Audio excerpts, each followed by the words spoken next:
आवाज कुणाचा?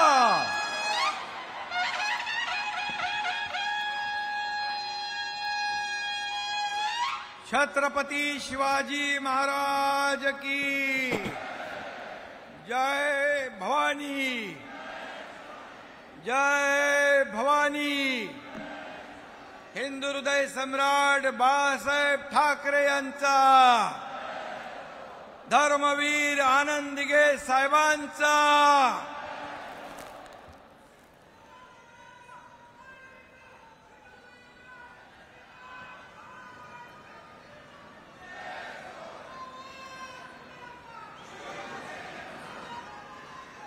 व्यासपीठावर उपस्थित शिवसेनेचे ज्येष्ठ नेते रामदासभाई कदम, आपले दुसरे ज्येष्ठ नेते गजाभाऊ कीर्तीकर,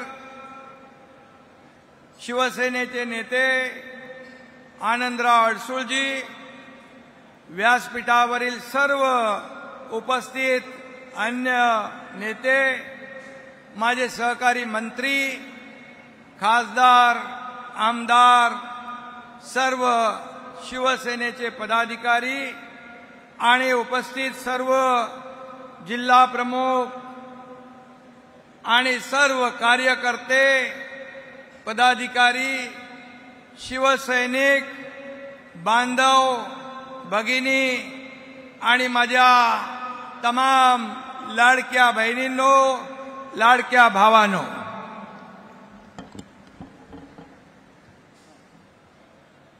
शिवसेनेचा दसरा मेळावा आपण साजरा करतोय, आपली परंपरा आहे।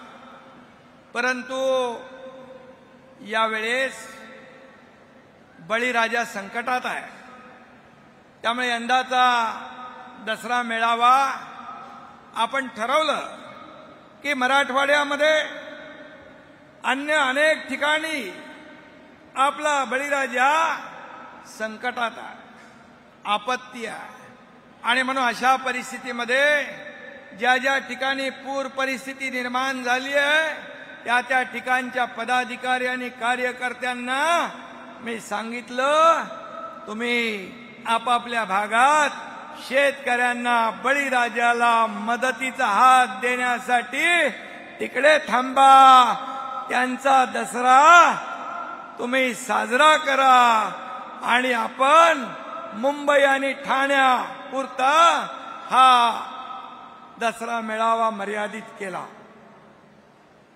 खरं म्हणजे आज आपण पाहतोय की बळीराजा संकटात आहे, बळीराजाच्या डोळ्यात अश्रू आहेत, त्याचं दुःख मोठं आहे, त्याची शेती वाहून गेली आहे, त्याची जमीन खरडून गेली आहे, पशुधन वाहून गेलंय, घरांची पडझड झाली आहे। स्वतः मी बांधावर जाऊन आलो, मी डोळ्याने पाहिलं त्यांचं दुःख, डोळ्याने पाहिले त्यांचे अश्रू, आणि अशा परिस्थितीमध्ये आपण त्यांना मदतीचा हात दिला पाहिजे। कारण बाळासाहेबांनी आपल्याला सांगितलंय 80% समाजकारण, 20% राजकारण, आणि म्हणून हा गुरुमंत्र, हा मूलमंत्र जो शिवसेना प्रमुखांनी आपल्याला दिलाय, आपण हे व्रत कधी सोडलं नाही आणि कधी सोडणार नाही। आणि म्हणून यावेळेस आपण पाहिलं की अनेक शिवसैनिक तिकडे मदत करतायत, मदतीच्या गाड्या पोचतायत। जिथे संकट तिथे शिवसेना, जिथे आपत्ती तिथे शिवसेना। आणि मगाशी गुलाबरावनी सांगितलं की जिथे संकट, इर्षाळवाडीचं उदाहरण त्यांनी दिलं, जिथे संकट तिथे हा तुमचा एकनाथ शिंदे धावून गेल्याशिवाय राहणार नाही, हे आपलं धोरण आहे। आणि म्हणून आपण मदतीचं तोरण हेच शिवसेनेचं धोरण आहे। जेव्हा जेव्हा आपत्ती येते तेव्हा तेव्हा त्यांच्या मदतीला धावून जाण्याचं काम शिवसेना करते। हे आपली जबाबदारी आहे।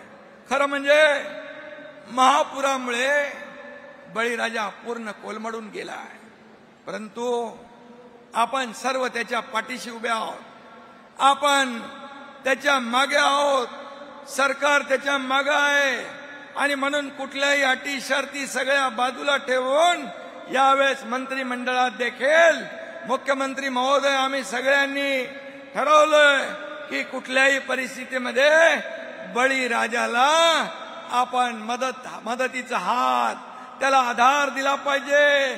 आणि म्हणून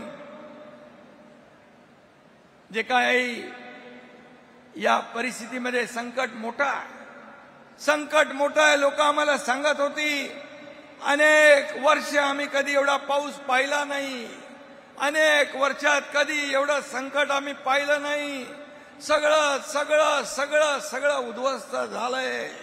आणि अशा परिस्थितीमध्ये आपण त्यांच्या मागे उभं राहिलं पाहिजे। आणि म्हणून आपण हा निर्णय घेतला की या मेळाव्यामध्ये फक्त आपल्या आजूबाजूचे जे लोक आहेत जवळचे आणि त्यांना आपण या मेळाव्यात बोलवलं आणि बाकी सगळे लोक तिकडे मदत करतायत। दसरा सण मोठा आहे, परंतु म्हणतो आपण दसरा सण मोठा, आनंदाला नाही तोटा, पण यावेळचा दसरा मात्र या दसऱ्यावर पुराचं सावट आहे, पुराचं संकट आहे।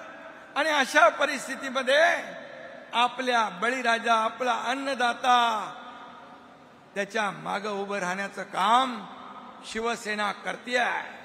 आणि अशा वेळेस आपण जो निर्णय घेतला, बाळासाहेब असते तर त्यांनी देखील आपल्या शिवसैनिकांची पाठ थोपटली असती।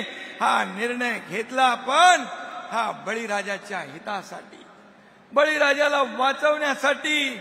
आणि म्हणून या पुरामध्ये अगदी पाऊस वैऱ्यासारखा कोसळला, परिस्थिती भयानक आहे। अशा परिस्थितीमध्ये त्याला मदतीचा हात द्यायचा नाही, मग कधी मदतीचा हात द्यायचा? आणि म्हणूनच मी आपल्याला सांगतो की यावेळेस आपण सरकार देखील त्यांच्या पाठीशी खंबीरपणे उभं राहील, शिवसेना देखील त्यांच्या पाठीशी खंबीरपणे उभं राहील। आणि पूर्वी देखील जेव्हा दुष्काळ झाला, इथं रामदासबाई आहेत, इथं आपले सर्व नेते आहेत, या सर्वांनी जेव्हा जेव्हा दुष्काळ आला, जेव्हा जेव्हा पूर आला, त्या वेळेस त्यांना अगदी आपल्या शेतकऱ्यांना अन्नधान्य, पाणी, जीवनावश्यक वस्तू, त्याचबरोबर जनावरांना चारा देखील देण्याचं काम, इथून नेण्याचं काम शिवसेनेने केलंय। ही आपण सगळ्यांनी डोळ्यांनी पाहिलंय।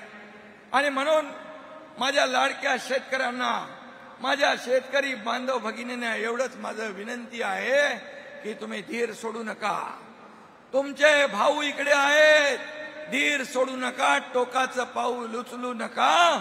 तुमचं जीवन जे उद्ध्वस्त झालेलं आहे त्याला उभारी देण्याचं काम शिवसेना केल्याशिवाय राहणार नाही आणि सरकार महायुतीचं केल्याशिवाय राहणार नाही।